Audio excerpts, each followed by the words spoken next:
That's the truth, man. This is what the Republican Party, and the craziest thing about it is that they are so willing to embrace the exact thing that they accused Obama of. Like they are so happy to have someone ruling by edict. Like they are celebrating the executive orders when every step of the way they were swearing that President Obama was some type of brute dictator because he signed a couple of executive orders. And now they're selling, they had a problems with President Obama taking vacations, right? Because, you can't be a black guy and next take a vacation on the taxpayer's dime, but Donald Trump has gone golfing almost every weekend that he's been president, and he's not even president for a full month yet. Not even a full month.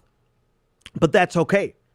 And to point out their hypocrisy is absolutely nothing new. We know that they are hypocrites. We know, but now we know that they are happily hypocritical. They're happily hypocritical. We know that. That's besides the point. The point is this: they are dangerous, and they have to be beaten. They have to be beaten at the booth, at the voting booth. They have to be beaten at the polls. They cannot be allowed to remain in power. They got this time. They won this round.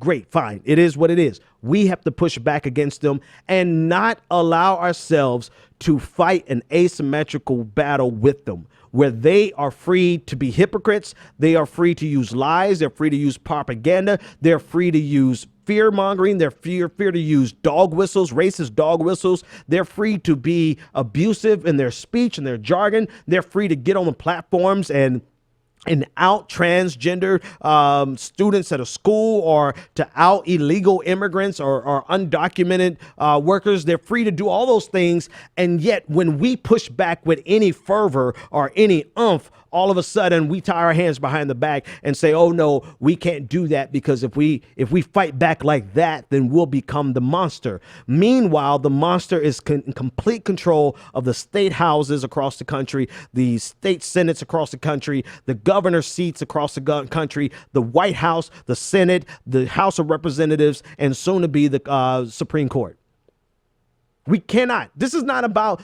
The only reason I want to point out their hypocrisy is because they don't care that they're hypocrites, and they don't care if they have a true dictator in the White House. All they care about is their perceived victory. Even if that perceived victory undermines their best economic interests, they don't care. We are in such a hyper-partisan world that all that matters to them is that they beat the Democrats, even at their own expense.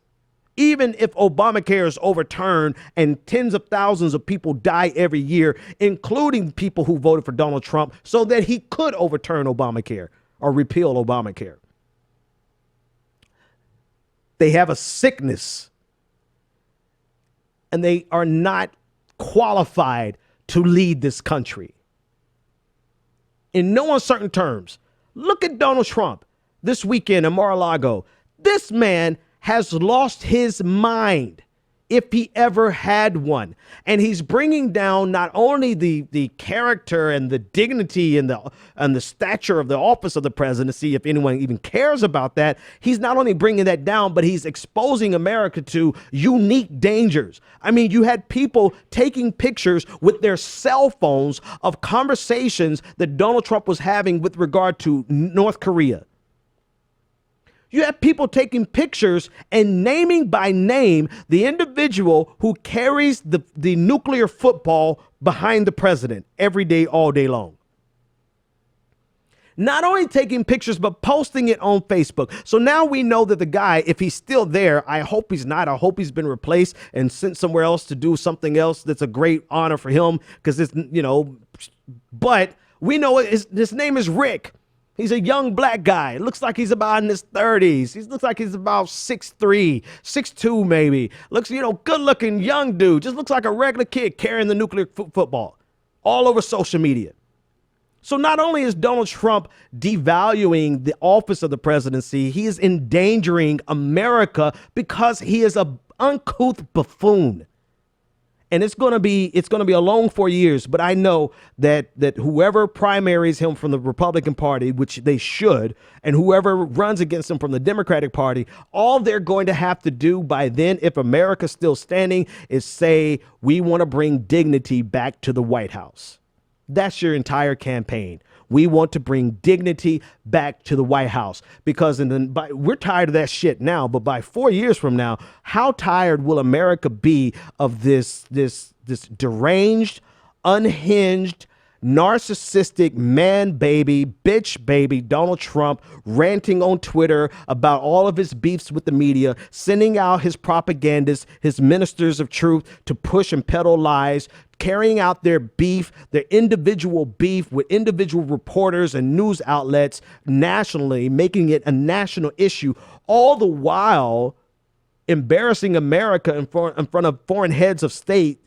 All the while, most importantly, if anything else matters, this is the only thing that matters, he is endangering the United States of America. Somebody start your campaign. Bring dignity back to the White House. And then we can debate about whether or not it has ever been a dignified office in the first place.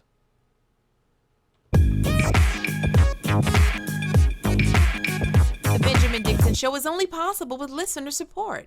Go to www.thebenjamindixonshow.com to register for our blog, join the Progressive Army, and support The Benjamin Dixon Show. It's Ben Dixon! If you like this episode, be sure to share, like, and subscribe.